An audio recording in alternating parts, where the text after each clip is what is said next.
Estamos a días de que comience el mes de septiembre, con lo que significa, por supuesto, las fiestas patrias, pero este año en particular con la conmemoración de estos 50 años del golpe militar. Una temática que sigue dividiendo en nuestro país, pero que tiene distintas puestas en escena para poder, obviamente, recordar este momento tan oscuro, tan negro y tan doloroso para la historia y para muchas familias de nuestro país. Queremos hablar precisamente sobre una actividad que lleva por nombre 50 años, 50 acciones. Está con nosotros David Romero, investigador y artista visual de Mesa 8, y Miguel Peña, también integrante de la cooperativa Nómada Sur. ¿Cómo están? Bienvenidos a María, nuestra casa. Buenos días. Hola, buenos días. Gracias por acompañarnos en esta oportunidad. Ya en alguna conversación previa conocimos el trabajo de Mesa 8 y lo que se venía con estos 50 años, 50 acciones, pero ya estamos a puertas justamente del inicio para invitar también a la comunidad a ser parte de actividades como la que vemos acá, ¿cierto?, a nuestra espalda, que es esta geografía de la dictadura, David. Sí, bueno, ya estamos a puertas de que comience este proyecto, esta iniciativa. Y el próximo sábado 2 de septiembre tenemos la primera actividad, la primera acción, que es el hito inaugural de los 50 años, 50 acciones, Imaginando el Porvenir, así se llama el proyecto. Y bueno, este sábado en el foro de la Universidad de Concepción tenemos este hito inaugural, un mapeo colectivo que lleva por nombre Geografías de la Dictadura, Nada ni Nadie está olvidado, y que es coordinado por la cooperativa Nómada Sur. Sí, bueno, todavía hay cientos de personas, si no miles, que todavía no se conoce su paradero. Sabemos que incluso ya casi 50 años recién hubo una condena, por ejemplo, para los que asesinaron a Víctor Jara. Uno de ellos involucrado se suicidó el día de ayer. Y tenemos varias situaciones que, por supuesto, van apareciendo porque es un sistema de justicia que era el antiguo, muy lento, y polémicas desde lo político. ¿Cómo fue para ustedes también abordarlo desde lo artístico? Sí, bueno, nosotros lo abordamos desde una perspectiva espacial. El año 2013, que fue el primer año que se realizó este mapeo en el foro de la Universidad de Concepción, conmemorábamos los 40 años y sentíamos que había muchas memorias dentro de las poblaciones, dentro de los barrios, los vecinos, gente que fue militante y que no fue militante, ¿cierto? Y que tenían mucho que contar, que habían cosas que se podían contar y se podía, a partir de esos relatos, superponer ciertas memorias. Entonces nos encontramos con la sorpresa de que en el centro de Concepción funcionaba clandestinamente una sede de un partido político y adyacente a él había un vecino del barrio nos contó de que funcionaba una oficina de la CNI. Entonces eso durante todo el día, porque esto dura todo el día el trabajo de mapeo. Entonces después cuando se hace el análisis decimos, con las sorpresas que nos vamos encontrando. Entonces eso por una parte, y también creo que había muy poco trabajo en torno a la memoria. Se había hecho el ejercicio por parte de María Elena Vega, que es periodista, que trabajó en la Vicaría de la Solidaridad, y ahí empiezan un resurgir de estas investigaciones que se empiezan a plasmar en ciertos trabajos. Nosotros, al menos desde la Cooperativa de Trabajo Nómada Sur, sistematizamos el trabajo del mapeo y pudimos sacar este libro que se llama Lugares Pescopolitanos, Memoria en Dictadura, donde pudimos marcar 308 hitos que están asociados a distintas formas en que se podía expresar la memoria en torno a la resistencia, ¿cierto?, que son la oposición a la dictadura, en torno a hechos de represión o en torno a espacios de organización que tenían la familia, los vecinos militantes de la época. Me parece súper interesante poder tener un material como este que abarque a gran parte de la región finalmente para comprender también la dimensión de lo que pasó, pero con una mirada territorial. Nosotros tenemos la fortuna de, por esta semana, ¿cierto?, contar con el programa de Priscila Muñoz junto a un equipo de acá del canal, 50 años, Memorias del Golpe. Y claro, parte, Priscila, esta serie de programas, ¿cierto?, diciendo que el centralismo permea incluso la memoria. Y creo que esa frase es muy decidora, porque en nuestro país se habla siempre de la dictadura militar o del golpe de Estado, evidentemente porque la moneda está en Santiago, pero en nuestro territorio también ocurrieron muchas cosas. Acá hubo centros de detención, de tortura, hubo lo que tú nos contabas, por ejemplo, oficinas de la CNI, hubo clandestinidad. Desde aquí surge el MIL. Sin ir más lejos, están las universidades aquí que también tuvieron un rol importante en todo el contexto de la dictadura militar. Porque me imagino eso también es importante para ustedes como Mesa 8, David, de iniciar con estas 50 acciones desde acá, desde la región. Sí, como dices tú, hay muchas historias que han sido omitidas o que permanecen invisibilizadas y es necesario, digamos, relevarlas y darlas a conocer, activar la memoria colectiva en torno a esos hechos. En nuestro caso, nosotros actuamos desde el campo de las artes y nuestro propósito es que desde diferentes lenguajes artísticos, una serie de artistas, que son las 50 acciones, 50 artistas o 50 colectivos artísticos, digamos, aborden esta problemática, como digo, desde distintos lenguajes artísticos, desde el teatro, desde las artes visuales, desde la danza. Todas esas acciones están contempladas dentro del programa que vamos a comenzar después de que comencemos con este hito inaugural. Y esta es una pregunta para ambos, David, Miguel. ¿Por qué es importante hacer este tipo de acciones?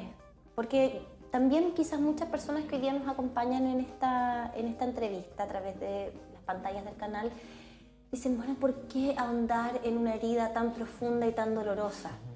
¿Por qué no dar vuelta a la página? ¿Por qué no tratar de seguir adelante? Y es una postura que nosotros encontramos en una buena parte de la población. ¿Sería bueno que desde las artes quizás la pudiéramos responder hoy día?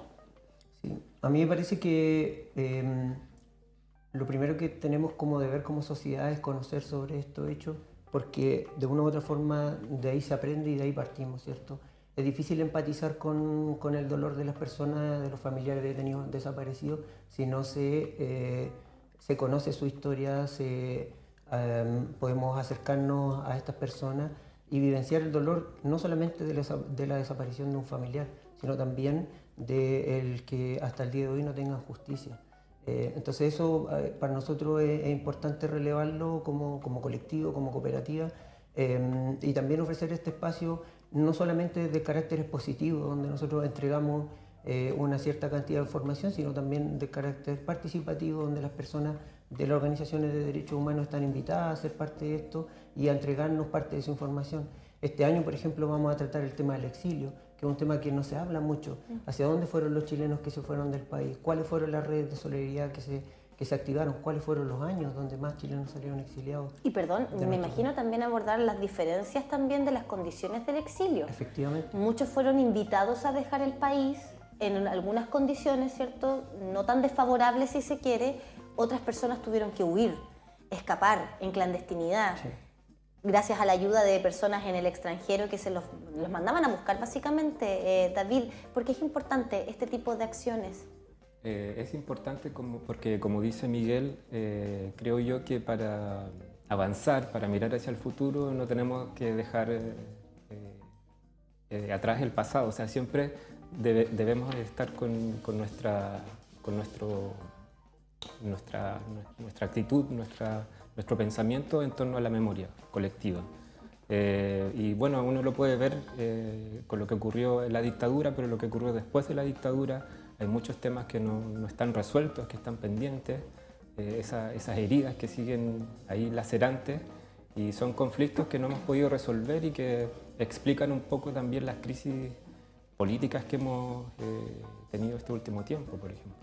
Sí, es tremendo, la verdad, el no empatizar con todo esto, porque, bueno, no se puede sacar la carga política y siempre va a depender de la mirada o la vereda en la cual tú estés, vas analizando todo esto, pero con el simple acto de hojear todo esto me emocioné de alguna manera, porque aquí estamos hablando del dolor, aquí estamos hablando de sufrimiento, estamos hablando de cosas inhumanas, más allá a lo mejor de la visión política que se pueda tener, que lamentablemente hay quienes son muy sesgados y no reconocen aquello, pero aquí estamos hablando de una memoria de sufrimiento finalmente. Y de verdad, yo estaba así al ojear, me sentí una carga emotiva importante, y no me puedo dimensionar cómo en estos 50 años también deben estar aquellas personas que lo sufrieron, que todavía están buscando, y aquí también están los detenidos desaparecidos, las fotografías de ellos. O sea, si yo elogiara esto y simplemente al leer algunos asesinatos, quemas, tortura, Me emociona, imagínate lo que debe ser para un familiar que todavía 50 años todavía no tengan una respuesta. Sí, bueno, en ese libro nosotros fuimos súper responsables acerca de todo lo que se incluyó ahí. Entonces el cruce es de la memoria, es de los medios de comunicación, que también había prensa en la época y había una postura claramente, pero hay un cruce entre eso, entre investigaciones. Además analizamos la hemeroteca de la Universidad de Concepción, estuvimos trabajando ahí. Entonces fuimos súper responsables en el sentido de que nosotros teníamos 700 puntos, en ese libro quedaron 308 puntos. En el mapa ya hay plasmado, que fue hace 10 años atrás, 150 puntos. Esperamos ampliarlo ahora y también vamos a tener mapas del resto de las regiones adyacentes porque hemos hecho una invitación abierta. Y como tú dices, esto es una herida que es profunda en nuestra sociedad, que sigue vigente. De hecho, hoy día, que es el Día del Detenido Desaparecido a nivel internacional, el gobierno va a entregar el Plan Nacional de Búsqueda, ¿cierto? En el Plan Nacional de Búsqueda nosotros esperamos de que las instituciones se comprometan a entregar documentación de que esto no solo afecte la dictadura, hay detenidos desaparecidos en democracia también. Entonces tenemos a José Buenante, el caso del año 2005 en Puerto Montt. Nosotros queremos y esperamos de que las organizaciones queden conformes con este Plan Nacional de Búsqueda y que se pueda avanzar a nivel de Estado y no de gobierno. Eso es importante, que sea una política de Estado finalmente, más allá del gobierno de turno, porque sabemos que, como bien lo decía Lucho, ahí las miradas van a distar mucho entre sí. Entendemos que hoy día hay un contexto de mucha más polarización incluso que hace algunos años atrás, lo que ha hecho más complejo todavía poder hablar de estos temas, siquiera hablar, siquiera dialogar acerca de esto. Es bien impresentable que a 50 años en nuestro país todavía tengamos tantas deudas pendientes con la memoria de aquellas personas que fueron torturadas o detenidas desaparecidas en un contexto de dictadura, no poder reconocer algo que los hechos hablan por sí solos. Para otros países es algo... Mira, hace algunos años atrás, yo no sé cómo irá el conteo ahora, pero se hablaba de por lo menos 10 países que tenían políticas antinegacionistas. Países donde ocurrieron guerras mundiales, sin ir más lejos, como es el caso de Alemania, pero en otros países también nos dan el ejemplo respecto de aquello, porque el negacionismo es dañino. Si no somos capaces de reconocer nuestra propia historia, es muy probable que la repitamos y es lo que no queremos, el quiebre de la democracia. Por eso el propósito de estas acciones es convocar, es generar colectividad y reflexión en torno a estos temas, es ocupar el espacio público como un lugar común y a partir de eso, digamos, que podamos hacer una reflexión crítica en torno a esta historia, pero también con la mirada en el futuro. Por eso se llama 50 años, 50 acciones, imaginando el porvenir. Entonces, el sábado 2 de septiembre, desde el mediodía hasta las 18 horas, para que vayan al Foro de la Universidad de Concepción y que, por supuesto, sean parte ya este fin de semana, el sábado de septiembre, de esta actividad de 50 años, 50 acciones. Gracias por estar acá con nosotros. Gracias. Desde el sábado y hasta diciembre, por lo menos, ¿cierto? Sí, así es. Muchas gracias por haber venido a ambos y bueno, nos estaremos reencontrando a lo largo de estos meses. Son las 10 de la mañana con